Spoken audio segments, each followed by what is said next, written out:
Hey, good evening, ladies and gentlemen. Welcome to another edition of the Coach's Corner live here on Heart of Ohio Sports. We're at Benchwarmers Restaurant and Delivery. This week, my special guest, Tiffin University head football coach Brett Ekkens joins us on the program. How are we doing, Coach? Doing great. Thanks for having me. Absolutely. Thanks for spending some time with us this week. For sure. As usual, we have the Wizard Greg Kinn on the ones and twos. We have a great staff here at Benchwarmers. Come on out here and join us. Of course, Coach's Corner is brought to you by Xcaret Mexican Restaurant, Your Legacy Federal Credit Union, Drawn to the Surface Tattoo and Piercing Studio, as well as our friends here at Benchwarmers. All right, Coach, so a little bit over a year now you've been at the job. Yep. Actually, almost 2 years now, coming up on the 2-year anniversary in January. What has changed the most in your approach from year one to year two to where you're at now? Like, how have you grown the most as a head coach? Oh, man, that's a loaded question. Sorry, I think I'm giving you a chance to go with it. You run with it. I think from year one to year two, continuity on our staff. We have had very little turnover, which has been great. You know, some of us had worked together. Most of them I knew coming into here to TU, but, you know, I hadn't been a head coach before, and every single coach on our staff, with the exception of one, was in a role that they had never worked before. So that's crazy when you think about it, and our AD, Kelly Daniel, looked at me like, are you insane? And I'm like, it's all about the people that you bring in, and I knew they were the right people. And we did great things in year one. We had the number one offense, number one defense in the conference. So it's all about bringing the right people in. And then I felt like I was drinking through a fire hose the first year, just making sure that I was learning all the ins and outs of being a head coach. And there's much more comfort, not just from our staff with me, but from me with the staff. And it's allowing people to do what they're great at doing and putting people in position to be successful. That's the thing I love to do. I love the organization of being a head coach, and it's been a lot of fun and certainly a lot less stressful year two. I can only imagine. Now, you took over pretty much right after the last coach left. Chris Reichert left, and then you took over, took the keys, and ran with it. And, I mean, a lot of holdovers, a lot of guys that you convinced to stay. Yeah. Talk about that process, just what goes into that. How many hard conversations did you have to have? Yeah, so there were 44 guys in the transfer portal when I accepted the job, which is a daunting task, right? And the first thing that we did is pick up the phone and call all 44, right? And pitch them a brief pitch on give it a chance, right? If you come into the spring and you don't like it, leave. And it's like, that is, one, they respected that. And the guys, they gave us a chance in the spring, almost all of them stayed. And it was, the message was simple and clear. You know, they were worried about the direction of the program, and they had been a part of an 11-1 season. And for me, it was like the success is going to continue. We're going to build off of that success that you've had and honor that success while we turn the page and start a new chapter here. And we were able to do that. The guys that stayed, some of them it was, hey, I'm close to getting my degree. Yep. Some of them it was, hey, it's my opportunity to play. But looking into, you know, the 2024 season, there was a ton of indecision, or not a ton of indecision, but a ton of curiosity other people had because we only had 4 returning starters. And one of them was the long snapper, you know. But there were a lot of guys that had played meaningful snaps for Coach Reichert and in the 2023 season. So it was blending the transfers with the guys that had been here and laid the foundation, and ultimately it worked really well. Transfers came in. We only had one transfer come in and decide to leave. Of the guys that stayed, our retention was great with that group, and really that laid the foundation for what we're doing right now. Now, you got to command a lot of different personalities in that locker room. How would you describe your coaching style? Yeah, I would say I'm demanding. I'm demanding and very clear with my expectations. I've got really high expectations for my staff, and my staff's got really high expectations for the players, and everything's in alignment, right? So GRIND is our culture. It's an acronym, and each letter stands for something else. So we rolled out that culture, and really it's about holding guys to that daily standard. And, you know, we talk about when I was a player at Mount Union, grind out good days is a staple there, right? Larry Karras, it's one of the things that was ingrained into you. And it's like, okay, how do I do that, right? What is the process of how do I force myself to have a good day in and day out? And so it starts with the 5 expectations that we've got for the guys. And really from there, it's like, hey, you know, you can meet this standard, right? You can do what we're asking you to do. And when you believe in the individual and when you show them what it looks like when they do what you ask, right, and then they see success, the buy-in comes. So it was about having a really high standard, but also meeting them halfway. So I'm fiery. There's 3 versions of me. On the practice field, you're going to get a lot of energy and a lot of expectation. I call the meeting room the classroom, and it's my job to teach. And it's my job to bring people along, not embarrass people in a team setting like that. And then my office, I've got to be the most approachable coach on staff. So if I can balance those three versions of myself, and my staff can do the same, what we've created is a really good relationship with our players where they know the expectation on the field, but they also know, hey, I can come talk to Coach Ekkens about anything. Yeah. So that's been the secret sauce. That is huge. That's really huge. Just identifying with your players, but also giving them that open door policy. Like, hey, you can come to me with whatever you have, you know. So, all right, now I want to talk some football. I want to go back to week 2. Playing on the road, number 1 Ferris State.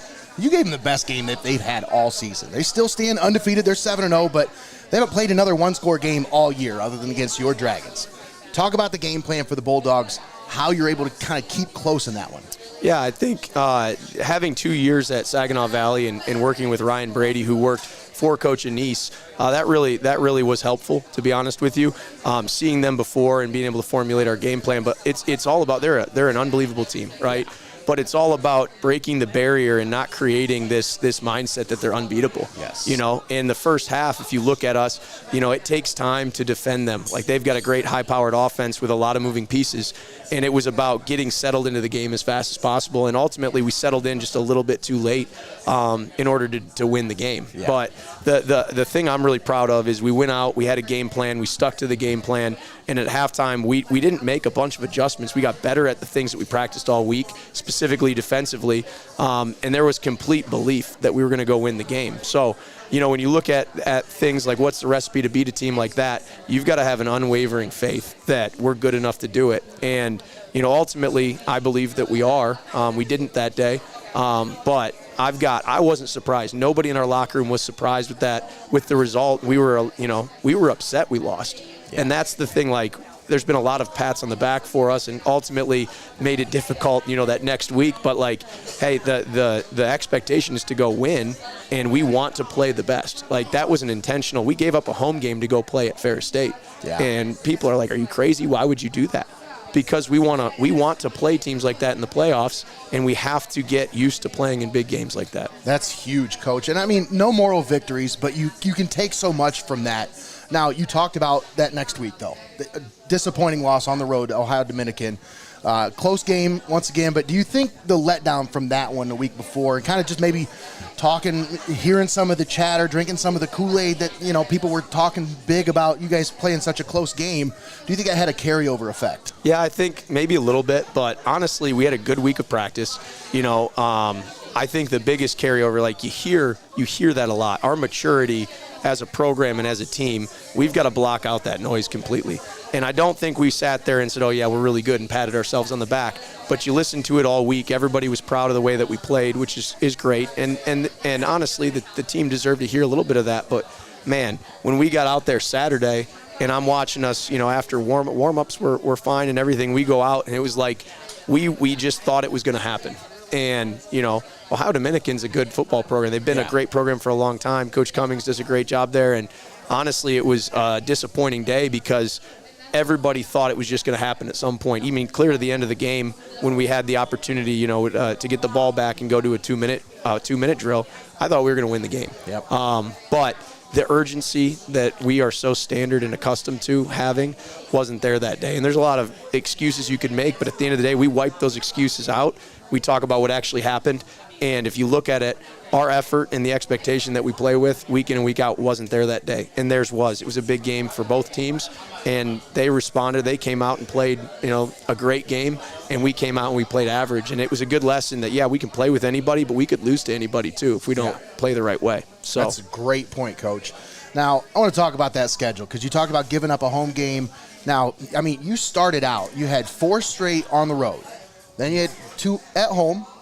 You went on the road to Kentucky last week. Now you got 2 straight at home, but then you close out with 2 games on the road. So you've got 4 out of 11 home games this year. How did you, I mean, obviously you gave up 1, but 4 out of 11 home games? Yeah, you alternate. That's crazy. Yeah, it is. You alternate 5 or 6 typically, right? And this was our year to have 5 home games. Okay. So that's how you sacrificed one of those home games. And when you're scheduling, you're building that schedule out, and our AD and I we have discussions about it, and you know we have a great relationship because she wants to know what I think and she does a great job empowering us to have an opinion, right? So we're talking about it, and Ferris State comes along and it's like, hey, should we do this?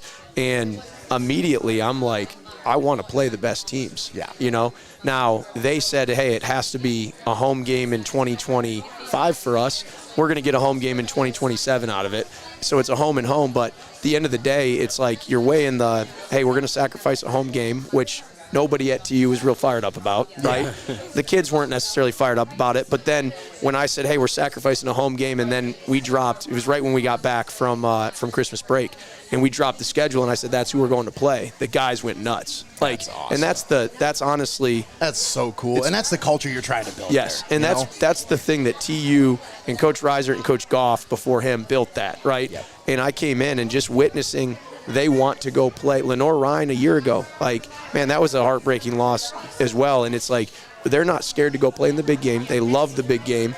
And that's something I inherited, and we've encouraged that to continue. So yeah, that's been a lot of fun. So you guys had 4 away games to start the season, right? Okay, yeah, I didn't think I was crazy. I remember weeks had went by, and I saw a post that said you guys' first home game was coming up, and it had been weeks into the season, and I said, what are you talking about? First home game? I was like, I was like very surprised that you guys hadn't been home yet by that point in the season. Oh, there's a little crazy to it, that's for sure. I'm good with that. You know, I don't think we're going to do that again, to be honest with you.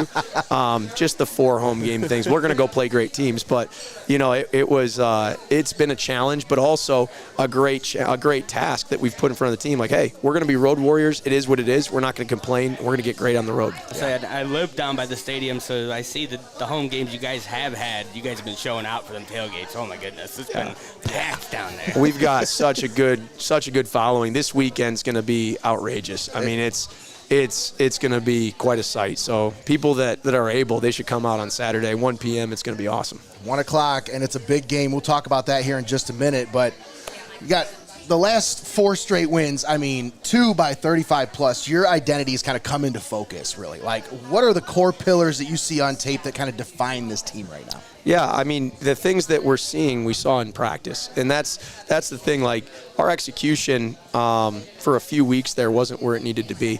And it's all about building the confidence back into what we do schematically, you know. And that's been the key at practice, is it's going out and it's playing with the tempo and the urgency that we want. And confidence, you know, follows that. When you go out and you're moseying around and you're slow, man, it's really hard to get, you know, your momentum going. And honestly, we want to play good team football. Like, it should be complementary, and that's what we've seen the last couple weeks and why we've been able to score some points is, man, it's defense that builds into special teams, that builds into offense, and it's constantly pinging through those 3 phases. And when you see that, you see points get put on the board. And that's when we feel at our best. So, working away from Ohio Dominican, the biggest topic of discussion was we were not playing complementary football, and we weren't taking care of the football like we needed to. So, really, it's about getting back to those fundamentals that we've worked so hard to build. And then it happens in practice first. You see it in practice, and honestly, the Hillsdale game, you know, we started off really slow, and the second half of that is really when things started to change. Started fast against Walsh, and then we're able to start fast again this last week against Thomas More. I mean, that was a big win over Thomas More. Your passing game's really clicked these last couple weeks. Alex Johnson's been kind of masterful. 17 of 20 last week against Thomas More, 247 and 3 touchdowns. 399 yards against Walsh with 4 touchdowns the week before that. Like, what is clicking for him? What's been key to the success between him and the receivers this October? Yeah, it's been comfort, to be honest with you, and it starts with protection. You know, we gave up 1 sack last week, but honestly, it's one we could get away with. They did a great job in coverage, and it was a late twist that got us, but our O-line is protecting incredibly well. Our running backs and our tight ends, they're involved in protection.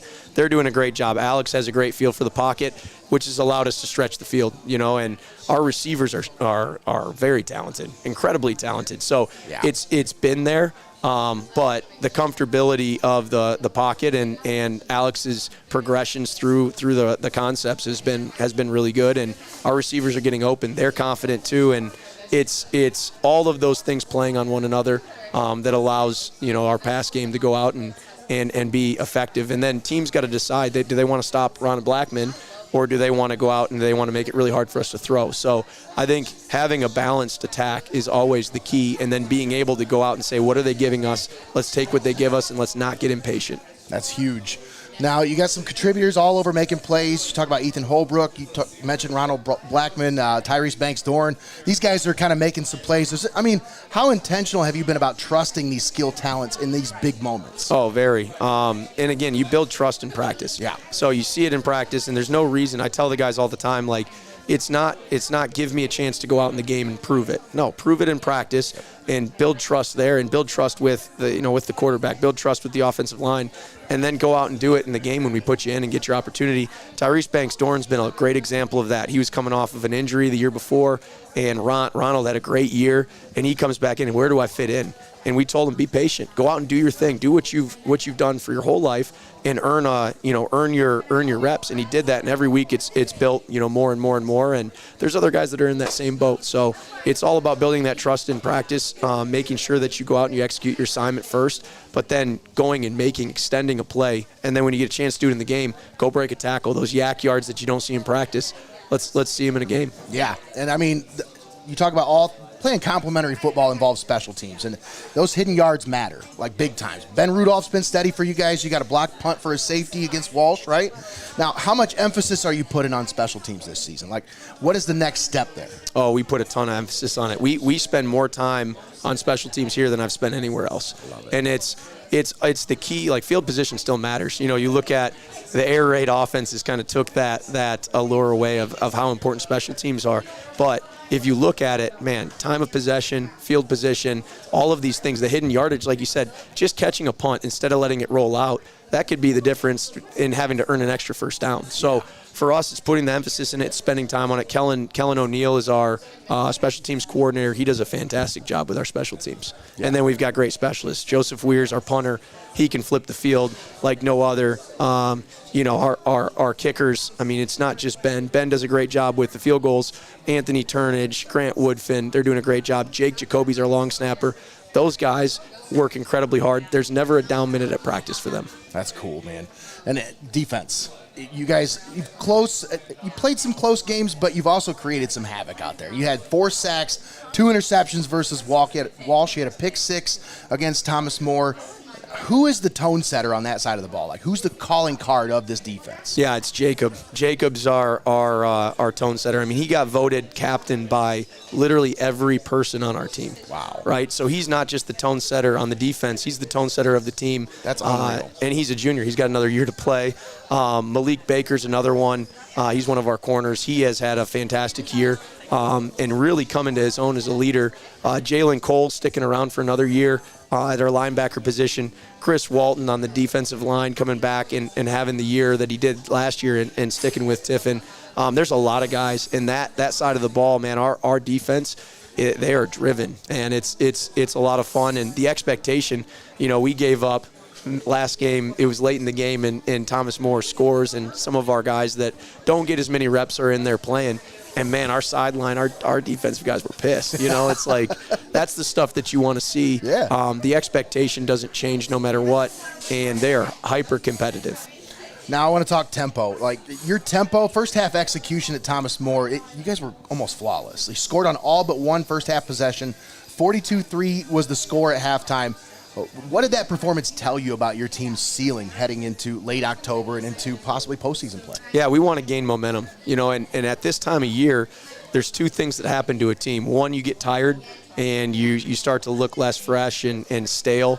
And the best teams, the elite teams, they start building momentum and finishing strong with the season. So for us, it's acknowledging, hey, you're tired. Everybody's tired, right? Your legs are sore. Everybody's legs are sore. Right, you're operating. You've been in this mode for 13 weeks, and how well we do that, how well we wake up and we execute, and we do things when we're tired and don't feel like doing it. How well we do that should build confidence for us because we know not everybody's doing it. Right, I expect Ashland's been doing it. It's going to be a great game this Saturday, but honestly, it's acknowledging, hey, when we get to the point, we call it the suck. When you get to the suck, man, be joyful because you know everybody out there is going through it. And if you attack that, you're doing something different than other people are. You got to embrace the suck. Yeah, for right? sure. For sure. All right, we're going to step aside, take a quick timeout. When we come back, we'll talk about that big matchup with Ashland this weekend. Don't go anywhere, folks. Once again, Coach's Corner brought to you by Xcaret Mexican Restaurant, your legacy Federal Credit Union, Drawn to the Surface Tattoo and Piercing Studio, as well as our friends here at Benchwarmers. We'll be right back.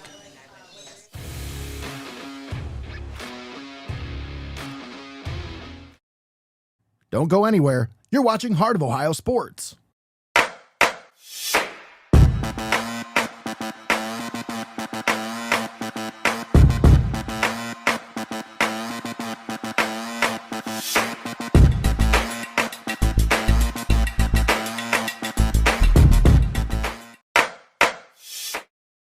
Get to know the faces that bring you the best in sports, life, and everything in between. It's the Pulse Podcast. Every Monday at 7 o'clock on YouTube. Only on Heart of Ohio Sports.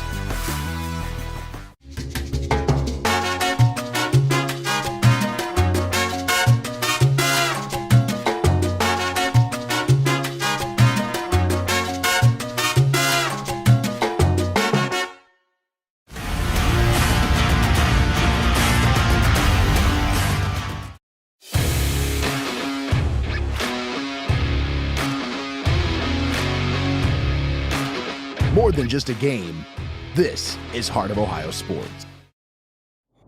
My stomach is messed up. The game's almost over. Can't you wait?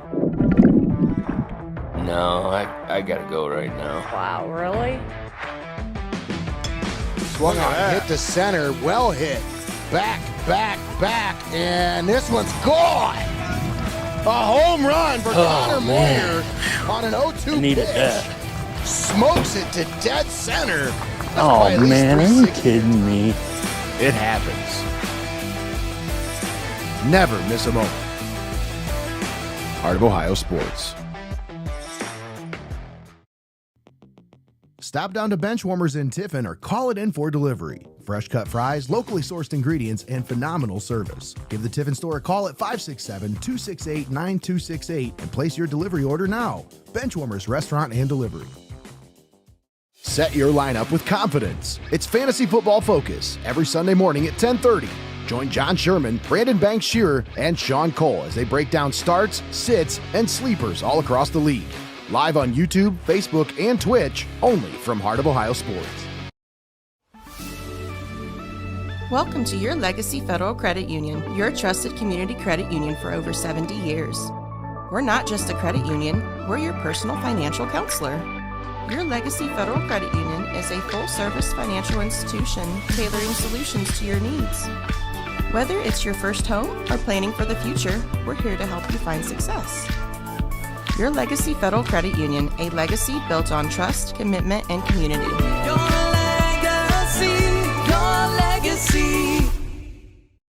You're locked into the best there is, the best there was, and the best there ever will be. Heart of Ohio Sports. All right, we're back here with more of the Coach's Corner live on Heart of Ohio Sports. Folks, if you've made it this far with us, if you watched all the way through that commercial break, then you're a dedicated listener, you're a dedicated viewer. Help us out. Share the video. Liking, following, subscribing, that all helps too. But if you share the video, we reach new audiences. We really appreciate it. Thank you for your support. But once again, I'm here with Tiffin University's head football coach, Brett Ekkens. Coach, huge matchup this Saturday. Number 20 Ashland comes to Frost Kalnow Stadium. They are undefeated in league play. How big is this? I mean, obviously, the stakes are obvious, but what is your message to the team about the conference picture without letting it become a distraction? Yeah, that's always a challenge, but we keep it about us, right?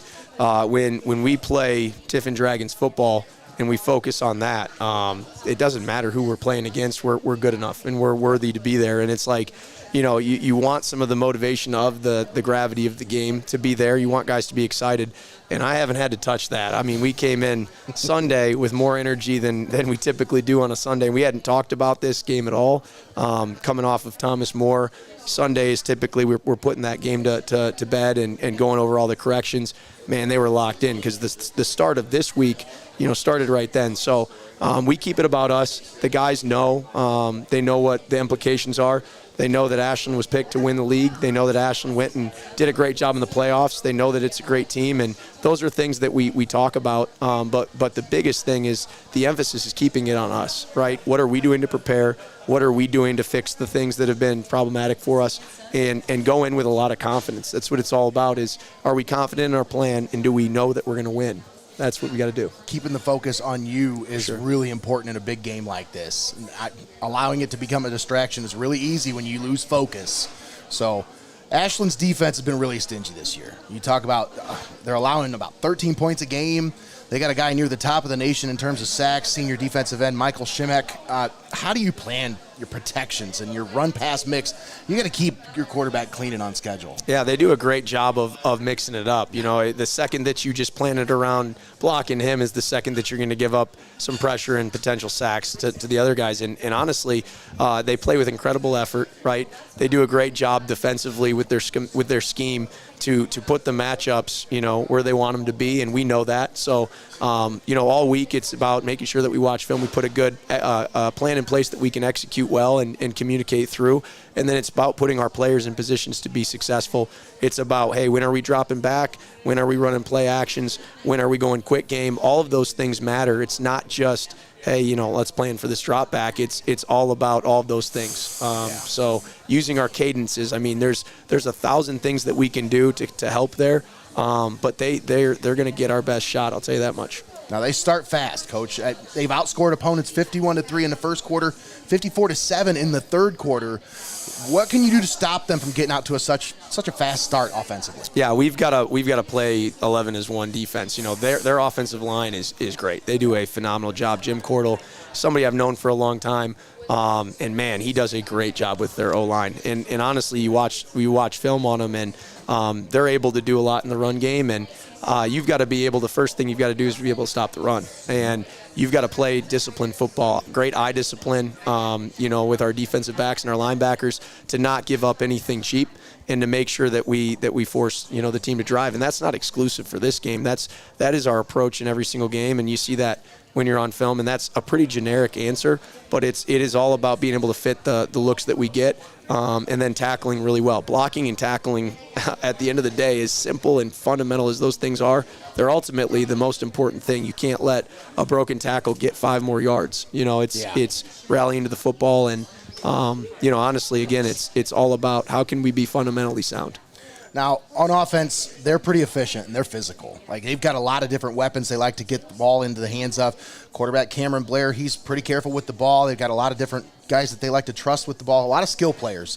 Now, what do you think the defense has got to focus on first? Like, what's the main area that you want to try to take away from them? Yeah, you've got to stop the run game. They've been incredibly efficient and incredibly effective in the run game. You know, and it's not rare to see them go for 200 yards. And so every game starts there. Whether you're playing a team that runs it as much as Ashland has, or you play a team that airs it out, if you don't stop the run, you've got nothing. So it is all about finding ways to do that and to not stretch your defense so thin that you're susceptible to those deep shots.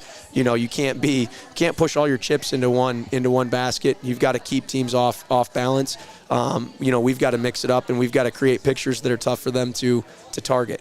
Yeah. Now, you've got real explosive capacity now.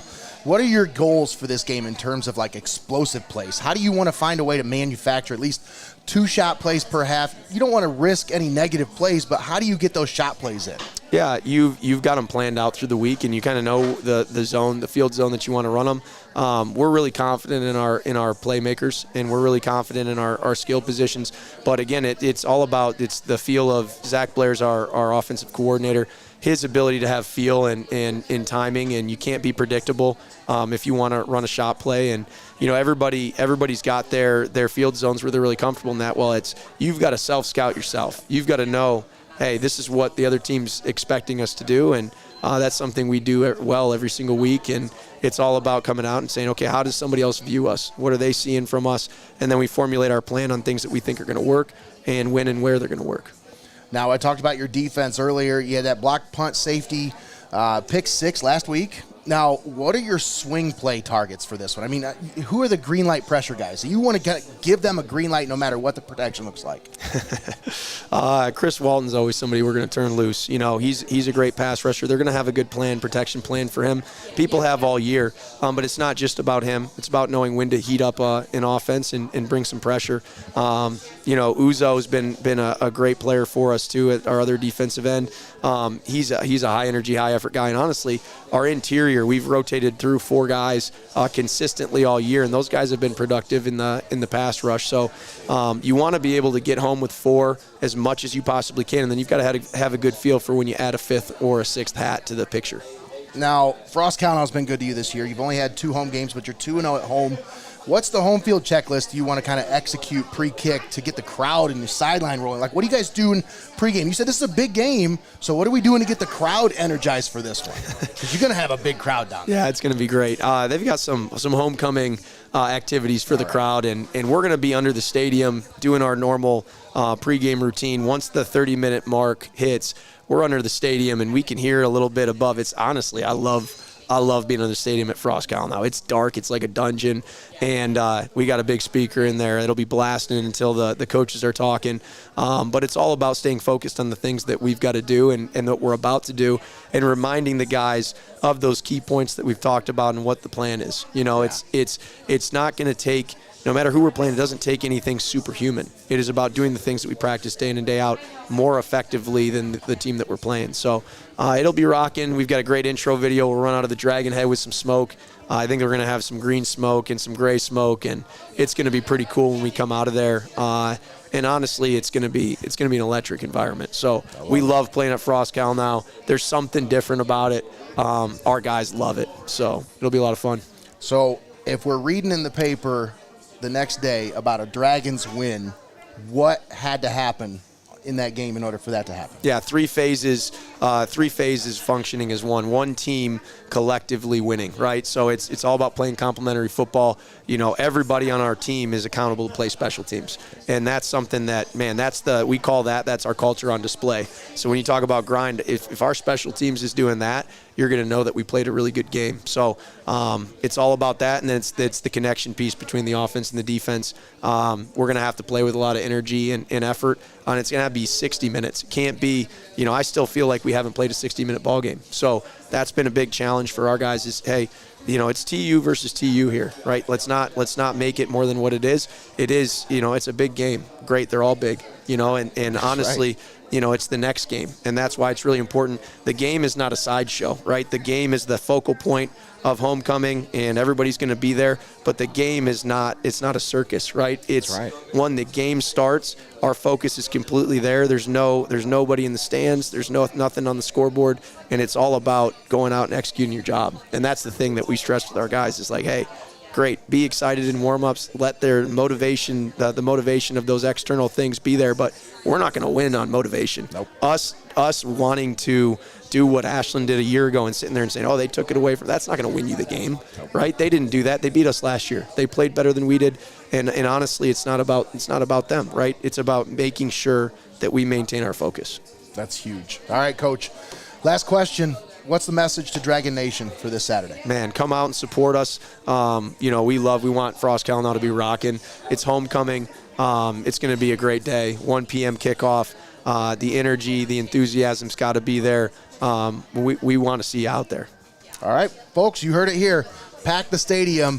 Frost Kalnow this Saturday at 1 o'clock. Tiffin University versus Ashland. 1 o'clock kickoff. Homecoming. Come on out, have some fun, enjoy the festivities, but enjoy the Dragons because this is a great football team, folks. I'm telling you, go out and support these teams that are in your area. Pack that place. Give them something.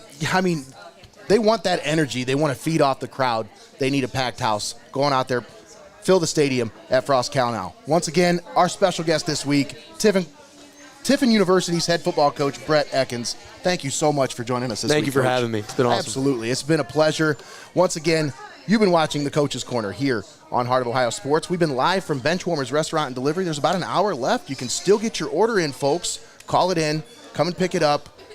Get some great food. I mean, I recommend the pretzel bacon cheesy burger. That's probably my biggest recommendation on the menu. Get a double. I mean, if you want to go triple home run, that's on you, but I stick with the double because I play it safe. I know in the shot tonight, I can see back here is a jalapeno popper grilled cheese on the special burger. So, yeah.